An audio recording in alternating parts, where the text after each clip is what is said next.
ఆంధ్రప్రదేశ్లో mega DSC నియామకాలు పూర్తయ్యాయనుకున్న సమయంలో ఇప్పుడు కొత్త వివాదం తలెత్తింది. సెలక్షన్ లిస్టులో పేర్లు ఉన్నా ఉద్యోగం రాని అభ్యర్థులు మాకు న్యాయం చేయాలంటూ సచివాలయం వద్ద ఆందోళనకు దిగారు. ఇంతకు అసలు ఏం జరిగిందంటే, కూటమి సర్కార్ ఎంతో ప్రతిష్టాత్మకంగా చేపట్టిన ఈ మెగా డిఎస్సి నియామక ప్రక్రియ ఇటీవల ముగిసింది. అయితే ఈ సెలక్షన్లో కొన్ని తప్పిదాలు, అస్పష్టతలు బయటకు రావడంతో ఇప్పుడు అధికారులు కూడా ఇబ్బందుల్లో పడ్డారు. డిఎస్సి అభ్యర్థులు చెప్తున్న కథనం చాలా షాకింగ్గా ఉంది.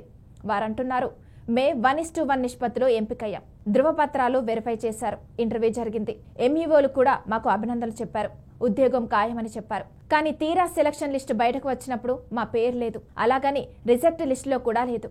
ఇది ఎలాంటి న్యాయం అని వారు ప్రశ్నిస్తున్నారు. ఈ అన్యాయం తమ భవిష్యత్తులోనే చీకట్లోకి నెట్టిందని బాధితులు అంటున్నారు. సచివాలయం మెయిన్ గేట్ వద్దే నిలబడి ప్లకార్డులు పట్టుకొని నినాదాలు చేశారు. మా హక్కు మాకు ఇవ్వండి, మా పేర్లు ఎందుకు తొలగించారంటూ వారు ప్రభుత్వాన్ని ప్రశ్నించారు. కొంతమంది అభ్యర్థులు తమ కాల్ లెటర్లు, ధృవపత్రాల కాపీలు చూపిస్తూ ఇదిగో సాక్ష్యం, వెరిఫికేషన్కి పిలిచారు, మాకు జాబ్ వస్తుందని చెప్పారు, ఇప్పుడు మాత్రం ఎవరూ స్పందించడం లేదు అంటూ కన్నీళ్లతో వాపోయారు. ఇంకా కొందరు మాట్లాడుతూ మా పేర్లు సెలక్షన్ లిస్టులో లేకపోవడమే కాకుండా రిజెక్ట్ లిస్టులో కూడా లేవు, అంటే మమ్మల్ని ఎక్కడ కేటగిరీలో ఉంచారు అని ప్రశ్నించారు. మేమంతా మధ్యతరగతి కుటుంబాలకు చెందిన వాళ్ళం, ఏళ్ల తరబడి కష్టపడి చదివి కోచింగ్ తీసుకొని ఈ పరీక్షల్లో ఉత్తీర్ణులయ్యాం, ఇప్పుడు మా భవిష్యత్తు ప్రశ్నార్థకమైందంటూ బాధతో మాట్లాడారు.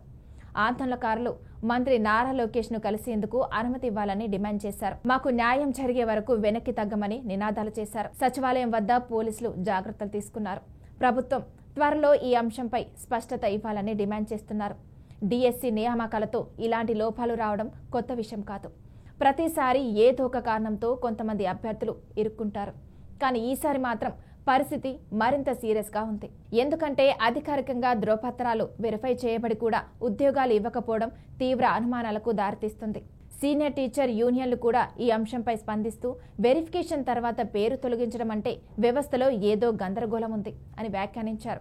బాధితుల మాటల్లో చెప్పాలంటే, మేము కేవలం జాబ్ కోసమే కాదులేండి, న్యాయం కోసమే ఇక్కడికి వచ్చాం, మా భవిష్యత్తు నాశనం అవుతుందన్న భయంతోనే ఈ ఆందోళన చేస్తున్నాం, ప్రభుత్వం వెంటనే స్పందించాలని కోరుతున్నాను. ప్రస్తుతం ఈ అంశంపై అధికారులు మౌనంగా ఉన్నప్పటికీ సోషల్ మీడియాలో అయితే మెగా డిఎస్సి జస్టిస్ అనే హ్యాష్ట్యాగ్ ట్రెండ్ అవుతుంది. వేలాది అభ్యర్థులు తమ అనుభవాలను, ధృవపత్రాల ఫోటోలను షేర్ చేస్తూ తమకు న్యాయం చేయాలని కోరుతున్నారు. ఇదిలా ఉండగా తెలంగాణ రాష్ట్రంలో మరో ముఖ్యమైన విద్యా ప్రక్రియ ముగిసింది. ఎంబీబీఎస్, జీడీఎస్ యాజమాన్య కోట 2వ విడత సీట్ల కేటాయింపు పూర్తయింది.